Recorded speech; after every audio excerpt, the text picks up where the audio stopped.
Eh, Como vicepresidente de Base Federada, lo que nosotros venimos denunciando sobre esta medida, primero, es que no atañe, como se mencionó, a los productores que están afectados por sequía. Nosotros no estamos viendo que en la medida esté contemplado los productores que han sido afectados por la sequía del 2024 o por la sequía de esta campaña.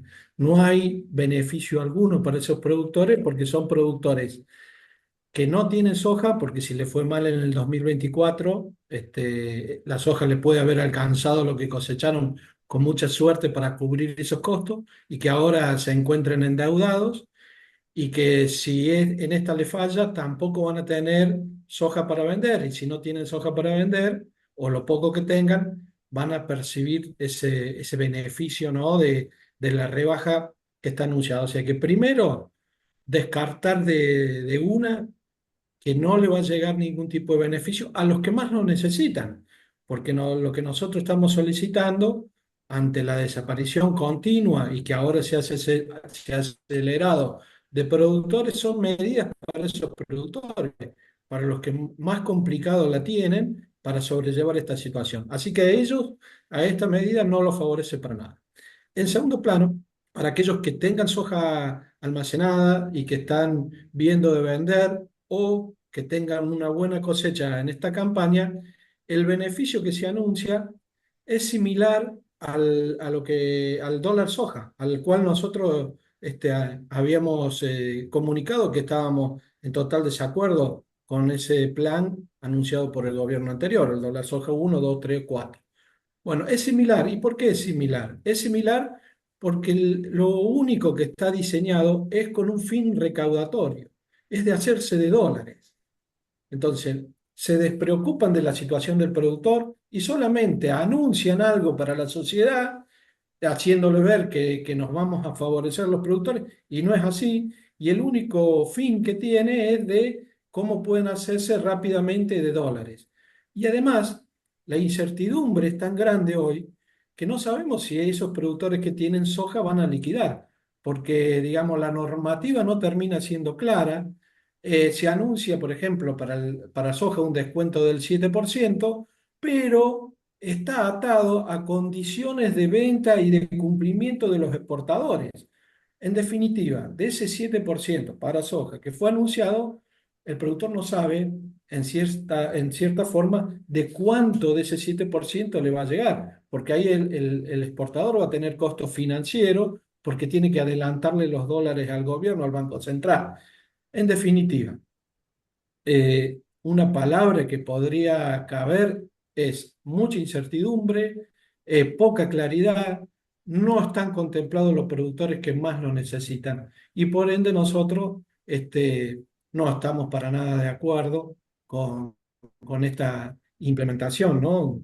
Hasta un grado de cinismo me parece que hay en el anuncio porque le hace creer a la sociedad que están atendiendo a productores que están afectados por la sequía y no es así. Carlos, ¿y esperaban que fuera tan rápido el anuncio de baja de retenciones, teniendo en cuenta que, bueno, se vino planteando hace algunas semanas nada más, de manera más contundente, por las federaciones, por las organizaciones rurales, por la mesa de enlace inclusive? ¿Esperaban que fuera tan rápido el anuncio que además digamos, no fue totalmente consensuado con el sector? Porque, bueno, es un anuncio que toma el gobierno de un día para el otro prácticamente, ¿no? Sí, nosotros lo que estimábamos que no íbamos a estar contemplados, más allá del tiempo en cuanto ellos lo anunciaron. Sabemos que ya venimos desde hace tiempo, incluso con otros gobiernos, de no estar visibles los pequeños y medianos productores. Y no solamente esto amerita a los gobiernos de turno, sino que nosotros somos críticos de cómo se formula el pedido. Para nosotros está mal formulado. Y lo venimos diciendo, la mesa de enlace se equivoca en cómo solicitar el pedido. Porque si pedimos nada más que una rebaja de retenciones, es una cuestión netamente de economía, ¿sí? O recaudatoria. o de recursos. En cambio, si nosotros decimos que estamos ante la mayor desaparición de productores y que tenemos que cuidar el entramado rural, el poco entramado rural existente que está quedando, entonces las medidas anunciadas no van a ir acorde a una rebaja de retenciones, va a ir acorde a un pedido de ayuda y va a tender a ser mucho más específico. ¿Qué es lo que solicitábamos nosotros? Que se atendiera a 50.000 productores de soja y que no llegara el beneficio a los 5.000 más grandes productores de soja que trabajan, que siembran prácticamente el 57% de las hectáreas de soja en nuestro país.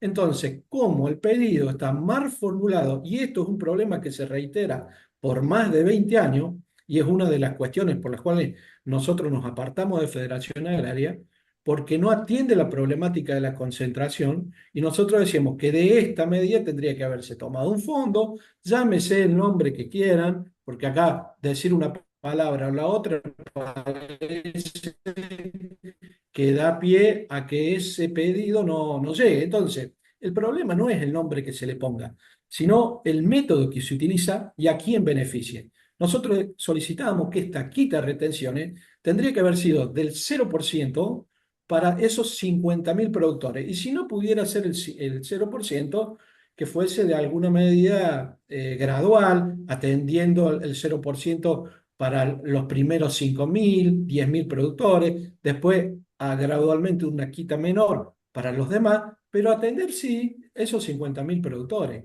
y no a estas megas corporaciones que se van quedando con toda la superficie de siembra y no solamente de soja, de lo que fuese. Nosotros no tenemos las espaldas suficientes para dar esa lucha por el acceso a la tierra con estas grandes empresas. Y sin embargo, una vez más, son aquellas que mayor beneficio van a tener. Así fue con el dólar soja y así va a ser ahora con lo que le quede de las retenciones, que además estas retenciones anunciadas impactan en menor medida que el dólar soja, porque el dólar soja creo que el descuento era cerca del 20% y estaba más claro que ahora que era un 7 y que no sabemos cuánto le va a llegar.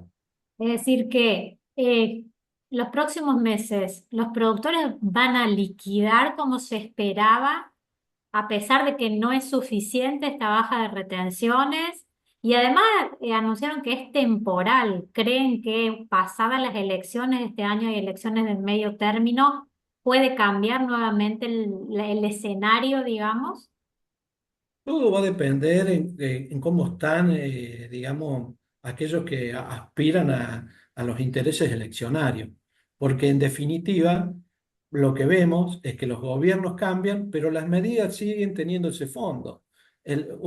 Son medidas que tratan de no generarle daño a cuanto a ellos piensan electoralmente, pero que ninguna de las medidas están atendiendo las necesidades de los pequeños y medianos productores. O sea, que lo que se quejaban del gobierno anterior también lo están realizando ellos ahora. Y no se entiende de cómo desprotegen tanto al pequeño y al mediano productor, que en definitiva termina siendo la economía que genera todo lo que ya sabemos en los pueblos del interior. Pero bueno, eso parece que no interesa saber con cuántos productores producimos en Argentina y lo que sigue siendo, digamos, causa común es hablar de retenciones y nada más. Y nosotros ahí hemos hecho visible algo que estamos en contra, no solamente del gobierno nacional de este anuncio, sino también de cómo lo formularon los gobernadores, tanto sea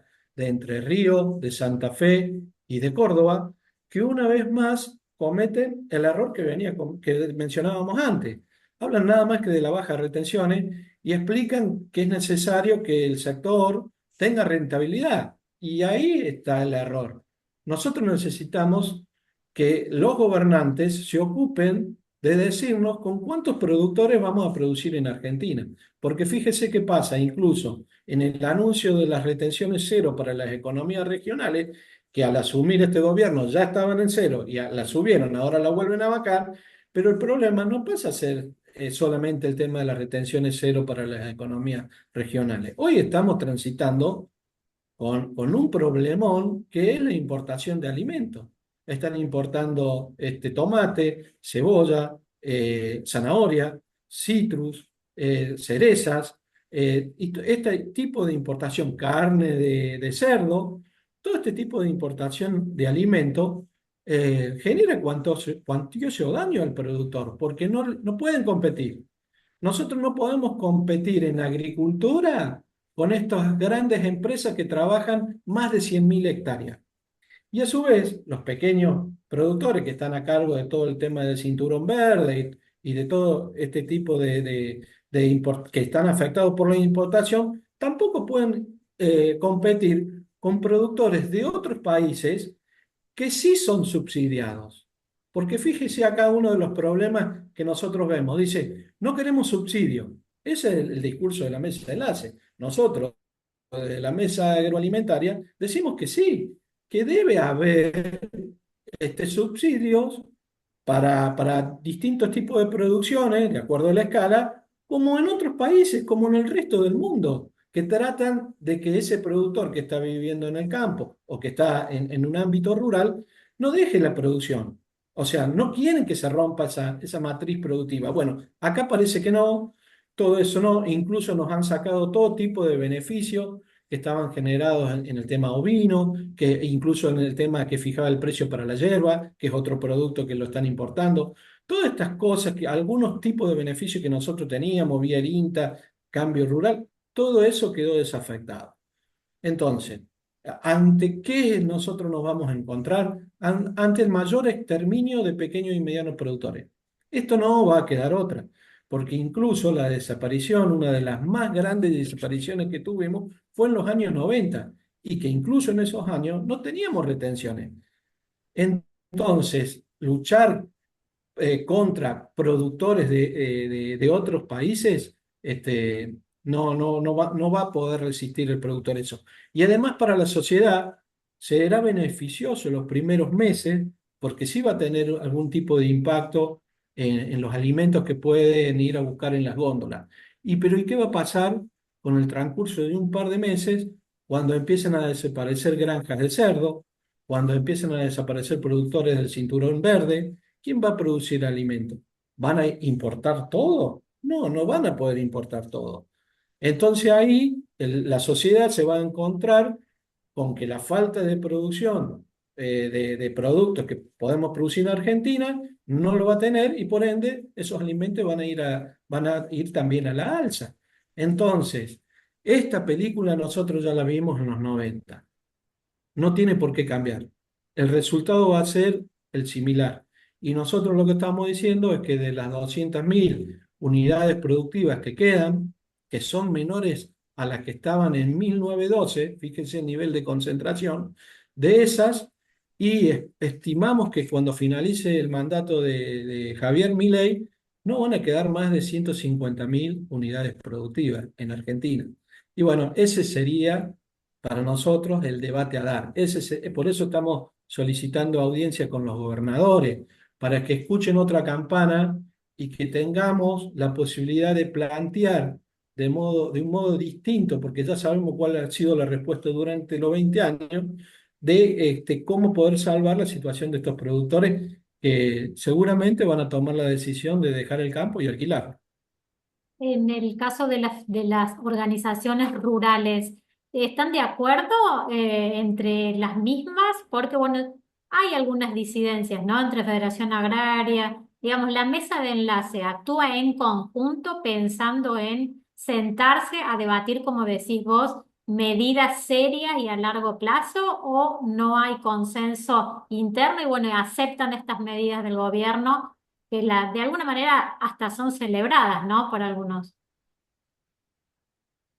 Mire, la mesa de enlace ante una medida como la que fue anunciada, lo hubiesen anunciado para otro gobierno anterior, estarían en la calle, en la ruta, haciendo un tractorazo.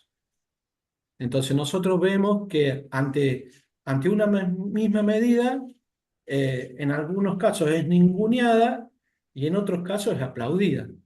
En el caso nuestro, desde Base Federada, nosotros decimos, No estuvimos de acuerdo con el dólar soja y tampoco estamos de acuerdo con ahora, porque ambas medidas son con fines recaudatorios y eleccionarios y que no atienden la problemática del pequeño y mediano productor. En cuanto a las disidencias, yo creo que cada una de las entidades representa distintos sectores. ¿Sí? Nosotros hoy estamos caminando por una vía distinta que la Federación Agraria, que es nuestra entidad madre, porque hoy la Federación Agraria tiende a ser una mera escribanía de lo que, de la mesa de enlace. Y en eso no se caracterizó nunca la Federación Agraria. Nosotros siempre tuvimos independencia. Sí, el conflicto de la 125 nos cobijó a todos porque, la gravedad de ese conflicto en lo que fue la mesa de enlace. Pero hoy, si usted se fija en cómo se generó y constituyó la mesa de enlace, una de las patas era impuesta por la Federación Agraria que decía que si había retenciones, que debían ser cementadas. Nosotros tomábamos el impulso que pedían las demás entidades de ir por retenciones cero, pero las demás entidades respetaban que mientras existiese las retenciones tenían que ser cementadas, generando un trato distinto para los pequeños productores. Con el devenir de los años, los dirigentes de las distintas entidades fueron cambiando y ese punto central para nosotros no lo tienen en cuenta y además lo bastardean, porque todos los dirigentes de las distintas entidades hoy que convergen en la mesa de enlace, ninguno de ellos está pidiendo políticas públicas diferenciadas. Ninguno de ellos está solicitando que salven a los productores más chicos. Entonces, ¿qué sentido tiene continuar en esa mesa de enlace? Para nosotros ninguno. ¿Cómo la conducción de la Federación Agraria le parece que sí? Y en consecuencia actúa de esa forma, nosotros primero dejamos de participar en los congresos y después en el 2023, perdón, ya constituimos bases federadas que tienen representación jurídica y que estamos actuando, ¿cierto?, a nivel nacional, con dirigentes, la mayoría de dirigentes ex federados y que, bueno, de distintas provincias. Y vamos poniendo y haciendo visible las cosas que otros no lo hacen. Carlos, ¿y qué recibieron en cuanto a la primera reacción de los productores rurales, de los productores sobre todo agrícolas, sobre este anuncio? Ustedes que están, digamos, trabajando justamente con las bases. ¿Qué dicen los productores? Bueno, al principio la noticia, cuando no se conocía la letra chica, si bien era insuficiente, los productores decían, bueno, vamos a recibir una rebaja. O sea que lo veían bien. Y más allá que nosotros estemos en desacuerdo porque no está contemplada la situación de esos que están en sequía, pero aquellos que tienen soja o que están con una buena expectativa de hacer una buena cosecha, veían bien el anuncio porque había una rebaja, ¿no? Insuficiente, pero había una rebaja. Ahora, con el devenir de las horas, viendo cómo es el tema de la letra chica, yo creo que esto no va a convencer a ninguno. Incluso ya hay entidades que salieron a abrir el paraguas diciendo que esto no es lo que esperaban. Muchísimas gracias, Carlos, muy amable por la comunicación. Seguramente vamos a volver a hablar en otra oportunidad porque el tema da para mucho y esto recién empieza. Sí, sí. Ojalá que alguna vez podamos revertir, ¿no? Y que los gobiernos atiendan estas necesidades de los productores más chicos, porque es muy angustiante ver a que productores deciden alquilar el campo porque, bueno, porque son seriamente afectados por el clima, porque las políticas agropecuarias nunca llegan, y bueno, son decisiones personales muy complejas porque hay que cortar con un legado que uno viene teniendo desde antes, ¿no? Y es lo que uno sabe que no es bienvenido sea esa decisión. Después es difícil que ese productor vuelva para atrás, vuelva a producir y bueno, se queda percibiendo un alquiler, pero en el corazón sabemos que todos sufren porque ya no son más productores.